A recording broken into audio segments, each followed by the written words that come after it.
దేవునికి స్తోత్రం. మీ అందరికీ నా వందనాలు. క్రీస్తునందు ప్రియ సహోదరి సహోదరులారా,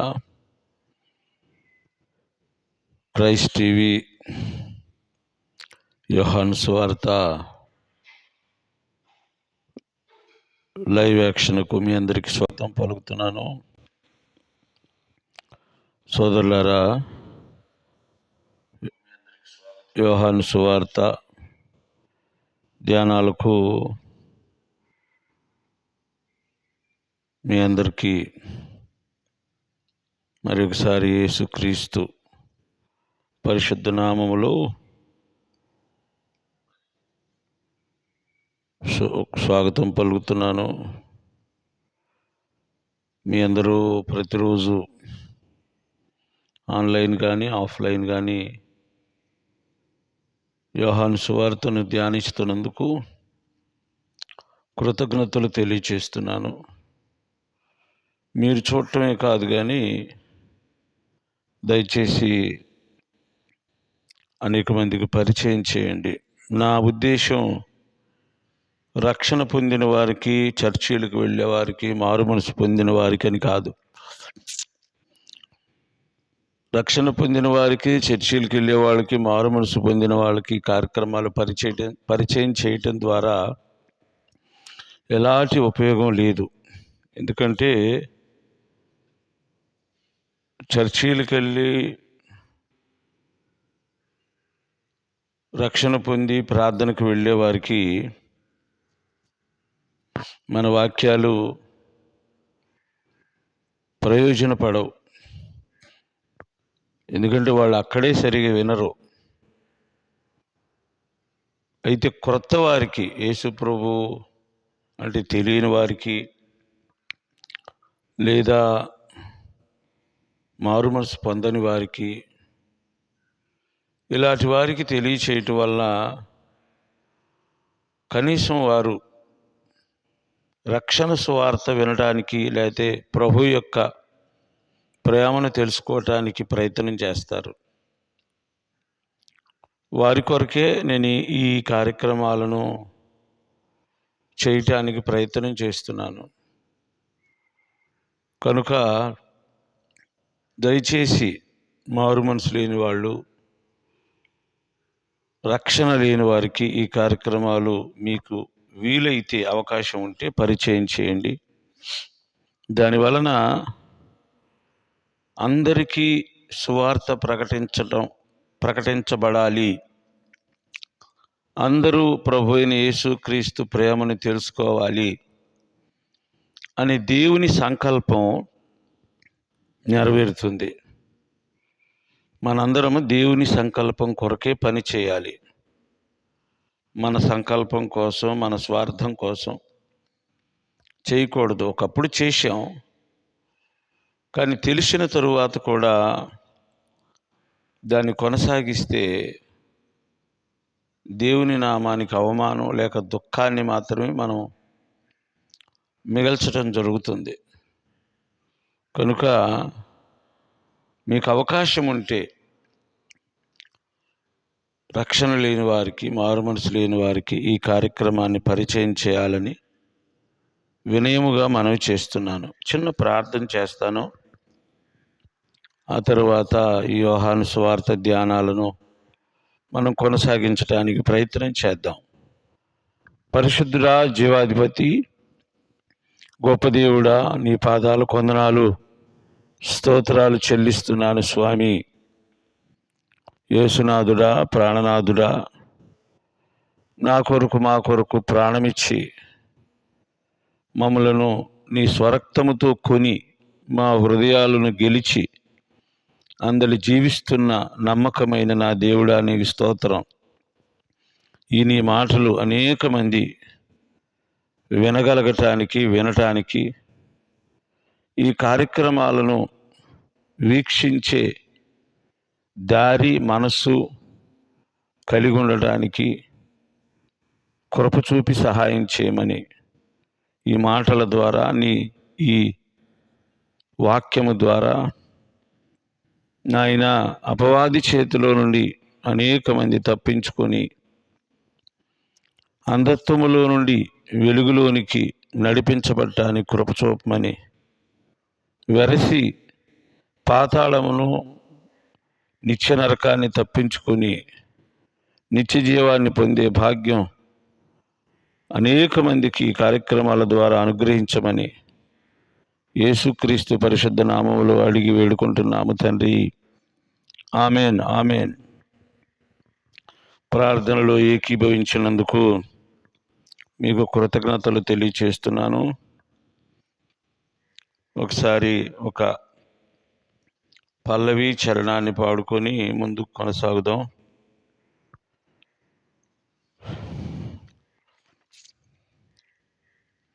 సేవకుడు అంటావు, సేవ చేయించుకుంటావు.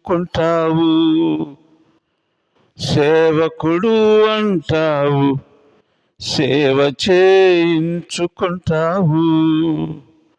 భారాలు మోపుతావు, బరువసలే మోయవు. భారాలు మోపుతావు, బరువసలే మోయవు. మోసమే మోసమే అంతా మోసమే, శాపమే మోసానికి ఫలితమే. మోసమే మోసమే అంతా మోసమే, శాపమే మోసానికి ఫలితమే. కాపరిని అంటావు, గొర్రెలని మేపవు. కాపరిని అంటావు, గొర్రెలని మేపవు. గొర్రె నాదంటావు, ఆ గొర్రెనే కోస్తావు. గొర్రె నాదంటావు, ఆ గొర్రెనే కోస్తావు. మోసమే మోసమే అంతా మోసమే, శాపమే మోసానికి ఫలితమే. మోసమే మోసమే అంతా మోసమే, శాపమే మోసానికి ఫలితమే. త్యాగమునే చెబుతావు, స్వార్థమునే విడువవు. త్యాగమునే చెబుతావు, స్వార్థమునే విడువవు. అధికారిని అంటావు, అంధుడుగా ఉంటావు. అధికారిని అంటావు, అంధుడుగా ఉంటావు. మోసమే మోసమే అంతా మోసమే, శాపమే మోసానికి ఫలితమే. మోసమే మోసమే అంతా మోసమే, శాపమే మోసానికి ఫలితమే. రెవరెండుని అంటావు, రవికాంతిని పొందవు. రెవరెండుని అంటావు, రవికాంతిని పొందవు. మాదిరినే చెబుతావు, మతి లేక ఉంటావు. మాదిరినే చెబుతావు, మతి లేక ఉంటావు. మోసమే మోసమే అంతా మోసమే, శాపమే మోసానికి ఫలితమే. మోసమే మోసమే అంతా మోసమే, శాపమే మోసానికి ఫలితమే. హల్లెలూయా. యోహాను సువార్త 10వ అధ్యాయం 8వ వచనం. యోహాను సువార్త 10వ అధ్యాయం 8వ వచనం. గొర్రెలు పోవు ద్వారమును నేనే, నాకు ముందు వచ్చిన వారందరూ దొంగలను దోచుకుని వారునై ఉన్నారు, గొర్రెలు వారి స్వరము వినలేదు. చిన్న ప్రార్థన. పరిశుద్ధుడా, జీవాధిపతి యేసయ్యా, నీ పాదాలకు వందనాలు, స్తోత్రాలు. నీ మాటలు నాతో వినబోయే వారితో, వచ్చు తరాలతో మాట్లాడి మారు మనసు, నాయన బాప్తిస్మము, పరిశుద్ధాత్మ, నిత్యరాజ్యం పొందినట్లుగా వారి మనోనేత్రాలు తెరవమని యేసుక్రీస్తు పరిశుద్ధ నామములో అడిగి వేడుకుంటున్నాము తండ్రి. Amen, amen. గొర్రెలు పోవు ద్వారమును నేనే, నాకు ముందు వచ్చిన వారందరూ దొంగలను దోచుకుని వారునై ఉన్నారు, గొర్రెలు వారి స్వరము వినలేదు. ఈ మాటలన్నీ యేసయ్య మాట్లాడిన మాటలన్నీ అంతకుముందు ఎపిసోడ్లో మనము ధ్యానం చేసి లేక మాట్లాడుకున్న మాటలన్నీ శాస్త్రి పరిచయాల గురించే. వాస్తవానికి ఈ మాటలు యేసయ్య మాట్లాడాలనుకోలేదు, మాట్లాడలేదు కూడా. ఈయన మాట్లాడటానికి అంతకుముందు చాలా సందర్భాలు జరిగాయి, కానీ ఆయన వాటిని పట్టించుకోలేదు. ఎందుకంటే అవకాశం ఇవ్వాలి, తెలుసుకుంటారు, మారుమనసు పొందుతారు, కాలంలో వీళ్ళని వీళ్ళే మలుచుకుంటారు అనేసి ఎదురు చూశారు. కానీ ఎప్పుడైతే స్వస్థత పొందిన ఆ వ్యక్తిని వాళ్ళు వెలివేశారో యేసయ్య కోపం నశాలానికి ఎక్కిందంటే నమ్మండి. మనం కోపం వస్తే పెద్ద పెద్ద మాటలు మాట్లాడతాం, బూతులు మాట్లాడతాం. ఇంకా కోపం వస్తే కర్రో కట్టె తీసుకుంటాం, లేక ఇంకా ముదిరితే కత్తి తీసుకుంటాం, ఏదైనా చేస్తాం. యేసయ్య కూడా తన వ్యక్తిత్వానికి తగినట్టుగా స్పందించినట్టు మనకు అక్కడ కనబడుతుంది. తన వ్యక్తిత్వం ఎంతవరకు అంటే,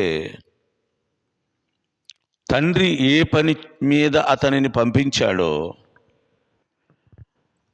ఆ పనిలోనే తన విశ్వరూపం చూపించాలి. ఆయన మాట వాక్యం అయ్యున్నాడు కాబట్టి ఆ వాక్యములోని ఎన్ని షేడ్స్ ఉన్నాయో, హౌ మెనీ కౌంటెనెన్సెస్ హ్యావ్ హిడెన్, ఆ వాక్యములో ఎన్ని రకాల వ్యక్తిత్వాలు దాగి ఉన్నాయో ఆ కోణములోనే తాను చూపించగలడు. Beyond that he cannot cross, not come out. ఆయన మనం అనుకున్నట్టుగా నరమాత్రుడు మాత్రమే కాదు, కానీ ఆయన వాక్యమై ఉన్నాడు కాబట్టి తనకు కలిగిన ఆ భావోద్వేగానికి, తనకొచ్చిన ఆ కోపానికి, తనకు కలిగిన ఆ చేదైన అనుభవానికి తగ్గట్లుగా తన వ్యక్తిత్వంలోనే స్పందించినట్టు మనకు అర్థమవుతుంది. ఏమిటి తన వ్యక్తిత్వం అంటే? మాట, వాక్యం. His personality is only the word. మీకు అర్థం అవటానికి, నా తండ్రి వ్యక్తిత్వం ఎలాంటిదో అది రక్తము ద్వారా మాంసము ద్వారా పుడికి పుచ్చుకున్న నేను నా తండ్రి యొక్క వ్యక్తిత్వాన్ని ఆధారం చేసుకొని, లేక నా తల్లి యొక్క వ్యక్తిత్వాన్ని ఆధారం చేసుకొని అలాగే స్పందించడం జరుగుతుంది. కానీ beyond that personality I cannot explore my self. నా తండ్రి స్వభావం, నా తల్లి స్వభావాన్ని నుంచి పొందిన నా వ్యక్తిత్వానికి మించి నేను స్పందించలేను. ఒకవేళ అలా స్పందిస్తే that will be the new shade, new personality. అది ఎవరి నుంచి వచ్చిందో, నా తల్లి నుండి కాక, నా తండ్రి నుండి కాక, ఆ క్రొత్త షేడు, క్రొత్త వ్యక్తిత్వం మూడో వ్యక్తి ఉంటేనే వస్తుంది. నా తల్లి తండ్రి ద్వారా మాత్రమే నేను వస్తే వారిద్దరి వలె మాత్రమే నేను స్పందించగలను, కానీ అంతకు మించి స్పందించలేను సోదరులారా. అలాగే ఆయన వాక్యమై ఉన్నాడు కాబట్టి అలాగూ మాత్రమే ఆయన స్పందించగలడు. నరహంతకుడికి పుడితే నరహంతకుడిలాగా కర్ర కత్తి తీసుకుంటాడు.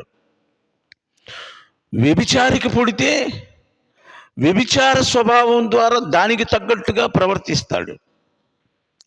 లేక మోసం చేసేవాడు, అసూయపరుడు, ఇంకా ఏదైనా అవలక్షణాల ద్వారా పుడితే అలా స్పందిస్తాడు.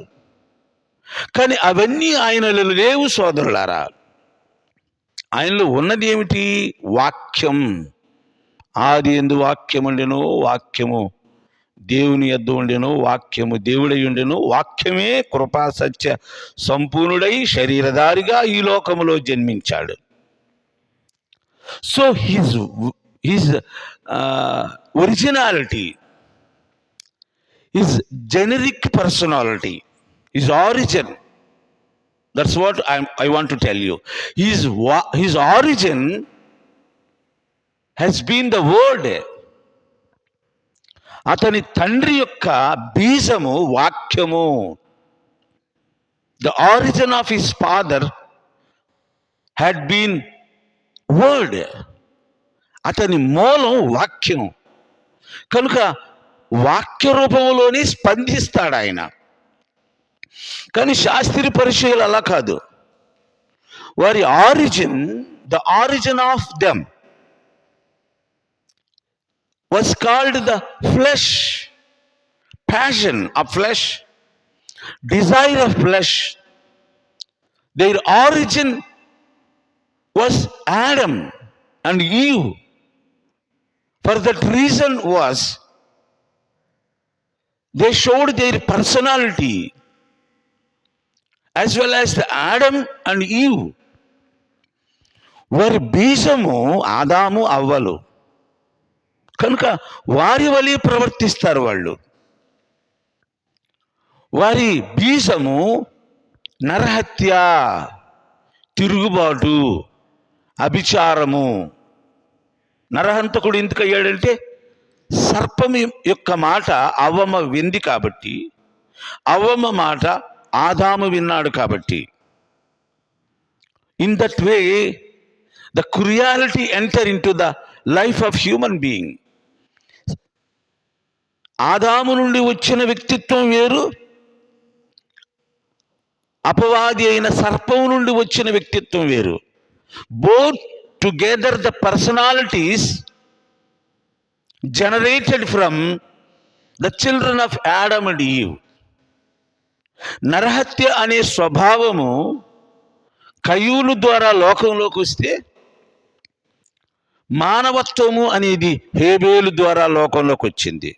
ఆదాము యొక్క స్వభావము హేబేలు ద్వారా వస్తే, అపవాది యొక్క స్వభావము కయ్యూను ద్వారా వచ్చింది. 2 పర్సనాలిటీస్. అవ్వమ్మ ఏం చేసిందో మీరే ఊహించుకోండి. ఇక ఏం చేస్తే 2 పర్సనాలిటీస్ లోకంలోకి వచ్చినాయో ఊహించుకోండి. అది నేను చెప్పినా మీకు అర్థం కాదు. కనుక నేనేమంటానంటే, యేసయ్య తన వ్యక్తిత్వానికి తగ్గట్టుగా స్పందించాడు. ఏమిటి ఆయన వ్యక్తిత్వం అంటే? మాట. అతని తండ్రి ఆది యందు వాక్యమై ఉన్నాడు, ఆయన కుమారుడే యేసయ్య. కనుక ఆయన వాక్యము ద్వారా స్పందిస్తున్నట్టు ఇక్కడ మనకు అర్థమవుతుంది. సోదరులారా, గొర్రెలు పోవు ద్వారమును నేనే, నాకు ముందు వచ్చిన వారందరూ దొంగలను దోచుకుని వారని ఉన్నారు, గొర్రెలు వారి స్వరము వినలేదు. గొర్రెలు పోవు ద్వారమును నేనే అంటే ఆ స్వభావం దేవుడైన యెహోవాతో అబ్రహాము చేసిన సాన్నిహిత్యం, స్నేహం లేక సహవాసం అబ్రహాముని సాధువుగా చేసింది, లోబడేవానిగా చేసింది. మరణమైన ఎదుర్కొని మరణాన్నైనా సహించి దేవునికే లోబడాలి, దేవుని మాటే వినాలి అన్నట్టుగా అతని స్వభావం మారిపోయింది. అదే ఇస్సాకుకు వచ్చింది. ఇస్సాకు ద్వారా వచ్చు తరాలలో యేసయ్యకు వచ్చింది. మధ్యలో భక్తులు, దేవునికి ఇష్టమైన వాళ్ళు చాలామంది ఉన్నారు. వాళ్ళందరి గురించి మనం చెప్పుకోవడం కుదరదు. ఇస్సాకు ద్వారా అది యేసయ్యకు వచ్చింది. సోదరులారా, ఇప్పుడు ఆయన ద్వారా గొర్రెల పోవు ద్వారముని నేనే. అంటే తండ్రి వద్దకు వెళ్ళాలి అంటే, లేక తండ్రి పక్షమున తండ్రి కొరకు దేవుని కొరకు లోకములోకి వెళ్ళి సాక్ష్యం ఇయ్యాలంటే అది యేసయ్య ద్వారే సాధ్యం. యేసయ్య గుండా వెళితేనే, యేసయ్య ద్వారా వెళితేనే ఆ స్వభావం వాళ్ళు పుణికి పుచ్చుకుంటారు, అలాంటి మనస్తత్వాన్ని కలిగి ఉంటారు. యేసయ్య ద్వారా కాకుండా ఎవరి ద్వారా వెళ్ళినా కూడా ఆ స్వభావము మానవ స్వభావం అవుతుంది, మోసపూరితమైన స్వభావం అవుతుంది, కఠినమైన స్వభావం అవుతుంది, లేక చండాలమైన స్వభావం అవుతుంది. కానీ యేసయ్య స్వభావం ఒక్కటి మాత్రమే, సాధు స్వభావము, తండ్రి స్వభావము, అబ్రహాము వంటి స్వభావం. నేను ఇక్కడ గొర్రెను వాట్లా, ఎందుకంటే గొర్రె అబ్రహాము ద్వారా అలా వ్యక్తిత్వాన్ని కలిగి ఉందని నమ్మేవాడిని నేను.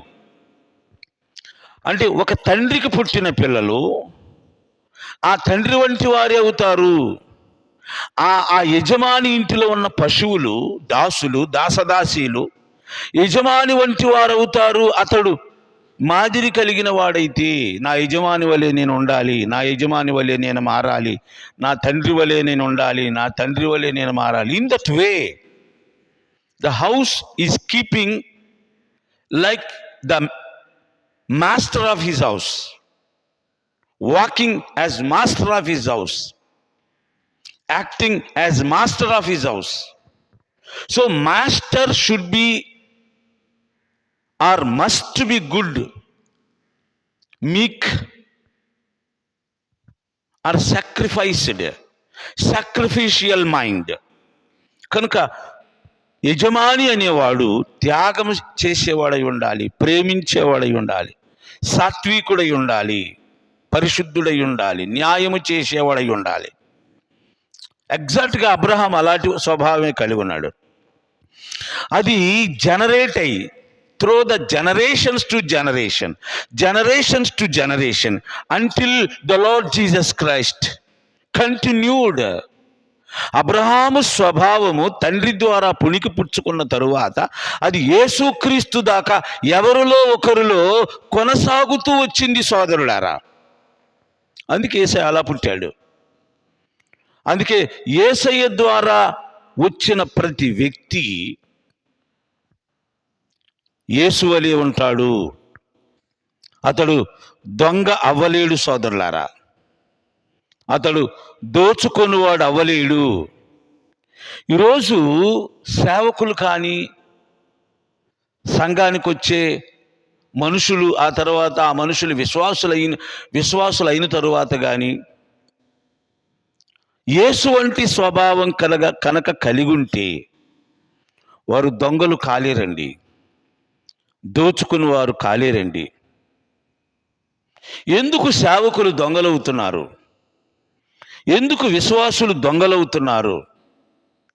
ఎందుకు ప్రభు బిడ్డలు అని చెప్పుకున్న వాళ్ళు దొంగలు, దోచుకుని వారు అవుతున్నారంటే యేసు వంటి స్వభావము వారికి లేదు సోదరులారా.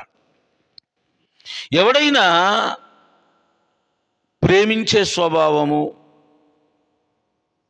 దయచూపే స్వభావము, లేక పాడు చేసే స్వభావం, ప్రేమించే స్వభావం, లేక మంచి స్వభావం, సాత్విక స్వభావం కలిగి లేకపోతే వారిని ఖచ్చితంగా మనం అర్థం చేసుకోవాల్సింది, వారు యేసయ్య ద్వారము గుండా లోపలికి వెళ్ళేవాళ్ళు కాదు, లేక యేసయ్య ద్వారము ద్వారా లోకములోకి వెళ్ళి ఆయన కొరకు జీవించేవాళ్ళు కాదు అని చెప్పి బండగా గుర్తుపెట్టుకోవాలి. మనం blindly fix in our mind when we see the people who are the robbers, who are the against the meek, who are the destroyers or dacoits. ఇలాంటి వారిని మనం చూసినప్పుడు వాళ్ళు సేవకులైనా విశ్వాసులైనా వారు క్రీస్తు వంటి వారు కాదు అని చెప్పి మనం గుడ్డిగా ఫిక్స్ అయిపోవచ్చు లోపల. నేను ఎవరిని ఉద్దేశించి మాట్లాడటం అలా, as the manner of the word of God, as the mindset of the God, as the Holy Spirit concerning about this kind of people I am thinking or preaching now. పరిశుద్ధాత్ముడు ఏమనుకుంటున్నాడో, వాక్యం ఏం చెబుతుందో, ఇలాంటి మనుషుల విషయంలో దేవుడు ఎలాంటి స్వభావం కలిగి ఉన్నాడో దానిని అనుసరించి మాత్రమే మాట్లాడుతున్నాను. కనుక గొర్రెలు పోవే ద్వారమును నేను ఎలాంటి వాళ్ళను, నా గుండా లోపలికి వెళ్ళేవాళ్ళు, నా గుండా బయటికి వెళ్ళి లోకంలో నా వల్లే జీవించేవాళ్ళు అలాగే ఉంటారు అనేది ఇక్కడ యేసయ్య ఉద్దేశం. సోదరులారా, వాక్యాన్ని సరిగా అర్థం చేసుకోవాలి, దాన్ని ధ్యానం చేయాలి, అర్థం చేసుకోవాలి. అంతేగాని ఈ రోజుల్లో నేను ఏదైనా చేస్తాను, నా ఇష్టం అనేవాళ్ళు బైబిల్ పట్టుకుంటున్నారు, అనేవాళ్ళు సేవకులు అయ్యారు. వింత కదా, విడ్డూరం కదా. సోదరులారా, గొర్రెలు పోయే ద్వారముని నేనే. నాకు ముందుగా వచ్చిన వారందరూ దొంగలు, దోచుకుని వారైనారు, గొర్రెలు వారి స్వరం వినలేదు. ఈ దొంగలు దోచుకుని వారు ఎవరంటే, వాళ్ళే మనుషుల ముందు నేను పరిసయ్యుణ్ణి, నేను శాస్త్రుణ్ణి, నేను లేవీయుణ్ణి, నేను యాజకుణ్ణి అని చెప్పుకున్న వాళ్ళు. అలా చెప్పుకొని వాళ్ళను వారి గొప్ప చేసుకొని వారికి కావలసిన లాభాన్ని సంపాదించుకొని, అధికారాన్ని సంపాదించుకొని, కీర్తి ప్రతిష్టలు సంపాదించుకొని వాళ్ళ జీవితాన్ని గడుపుతున్నారు. ఇప్పుడు ఎలా చేస్తున్నారో చాలామంది, అప్పుడు వాళ్ళు అలా చేశారు. వాళ్ళు చేసినట్టు వీళ్ళు వాళ్ళ వారసులు అన్నమాట. ఎవరి వారసులు? దొంగల వారసులు, దోచుకుని వారి వారసులు. ఇప్పుడు దొంగల పిల్లలు దొంగలే అవుతారుగా, వేశ్యల పిల్లలు వేశ్యలు అవుతారు కదా, నరహంతకుల పిల్లలు నరహంతకులు అవుతారు కదా. ఇంకేమవుతారు? ఒకవేళ దొంగలు మారు మనసు పొంది ప్రభు కొరకు బ్రతికితే వాళ్ళు ప్రభు పిల్లలు అవుతారు. వేశ్యలు మారు మనసు పొంది ప్రభు పిల్లలు ప్రభు కొరకు బ్రతికితే ఆ పిల్లలు కూడా ప్రభు పిల్లలు అవుతారు. నరహంతకులు మారు మనసు పొంది ప్రభు చిత్తానుసారంగా బ్రతికితే వారు ప్రభు పిల్లలు అవుతారు. డాక్టర్లు పిల్లలు డాక్టర్లు అవుతారండి, ఇంజనీర్ల పిల్లలు ఇంజనీర్లు అవుతారు, పాస్టర్ల పిల్లలు పాస్టర్లు అవుతారు. It's a simple logic. పెద్దగా మనం తలగీక్కోవాల్సిన పని లేదు, జుట్టు పీక్కోవాల్సిన పని లేదు. ఇక్కడ యేసు మార్గంలో నడిచేవారే యేసు పిల్లలు అంతే. ప్రభువును ప్రతివాడు పరలోక రాజ్యం చేరడు. పరలోకమందున్న తండ్రి చిత్తం చేసేవాడే. తండ్రి చిత్తం అంటే ఇక్కడ యేసయ్య చిత్తం. తండ్రి చిత్తాన్ని ప్రకటించడానికి ఆయన ఈ లోకంలోకి వచ్చాడు. కనుక సోదరులారా, అర్థం చేసుకోవడానికి ప్రయత్నం చేయండి. అపార్థం చేసుకుంటే అన్ని మాటల్లో నీకు అపార్థమే దొరుకుద్ది. అర్థం చేసుకోవడానికి ప్రయత్నం చేస్తే ప్రభువు మనసు అర్థం అవుతుంది. గొర్రెలు వారి స్వరము వినలేదు. ఎవరి స్వరం అంటే కాపరి స్వరం, లేకపోతే ఆ గొర్రెల క్షేమాన్ని కోరిన కాపరి స్వరం. క్రూర మృగాల బారిన పడకుండా, దొంగల బారిన పడకుండా ఆయనే గాయపడి, ఆయనే వాటికి యుద్ధం చేసి, ఆయనే ప్రాణాపాయ స్థితిలో వాటితో పోరాడి పచ్చిక గల చోట్లకు నడిపించి, శాంతికరమైన జలముల యొద్దకు నడిపించి, వాటి కడుపు నింపుతూ ప్రాణాలు కాపాడుతూ భద్రపరుస్తున్న అతని స్వరం మాత్రమే ఆ గొర్రెలు వింటాయి.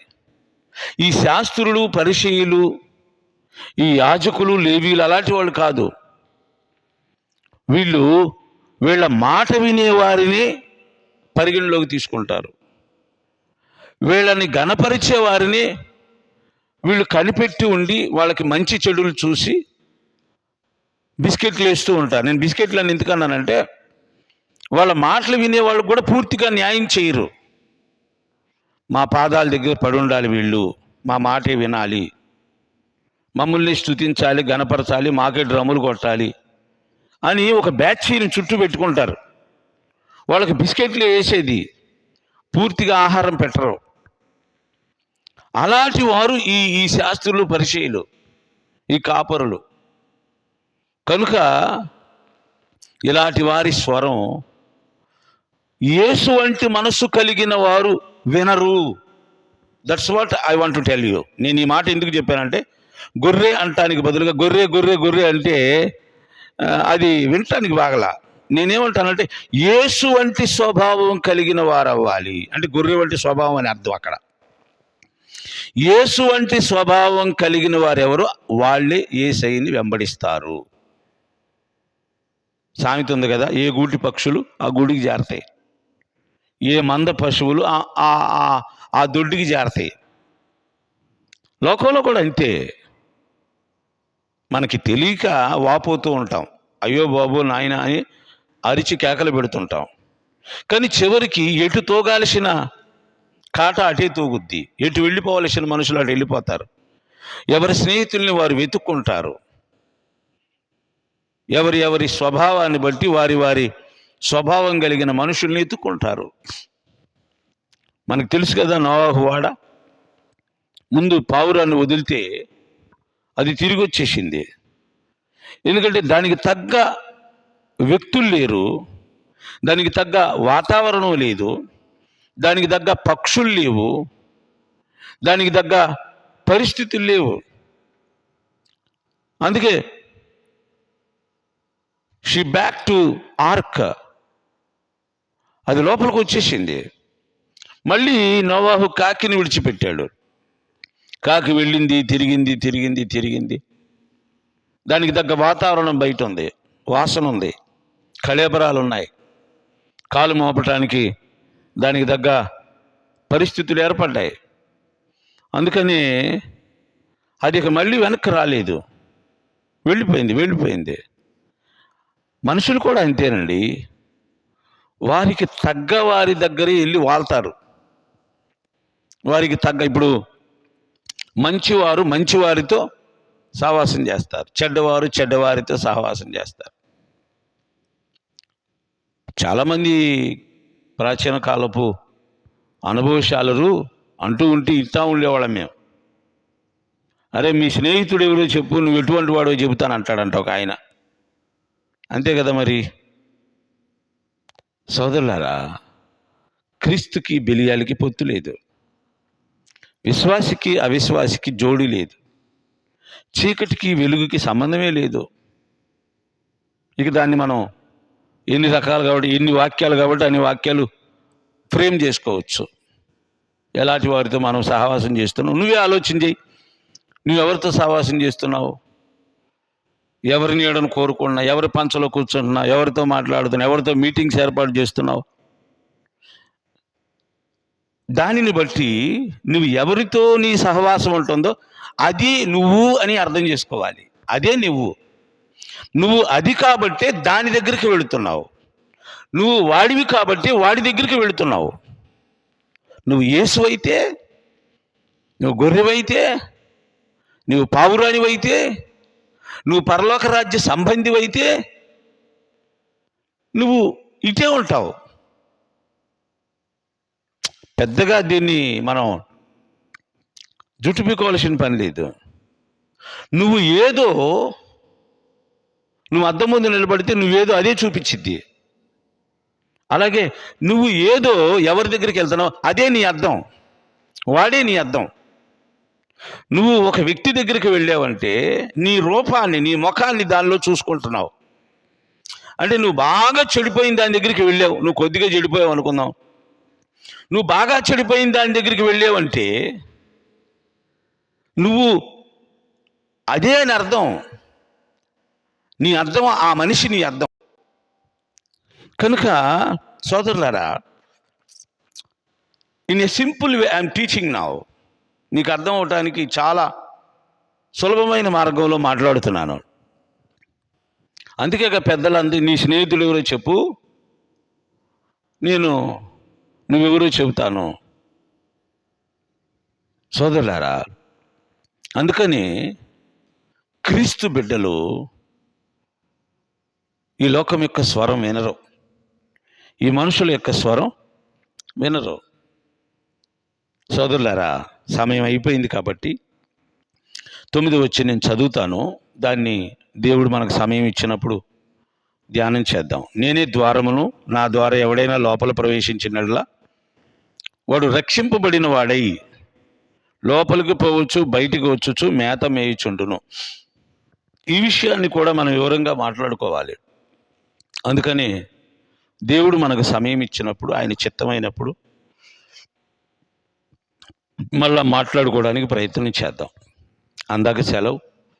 దేవుడు మాట్లాడినటిని దీవించును గాక. ఆమె. చిన్న ప్రార్థన చేస్తాను. పరిశుద్ధుడా, జీవాధిపతి, అద్వితీయ సత్యదేవుడా, యేసునాథుడా, మంచి దేవుడా, సాత్వికుడా, పరిశుద్ధుడా, నీతిమంతుడా, నీ పాదాలకు వందనాలు, స్తోత్రాలు.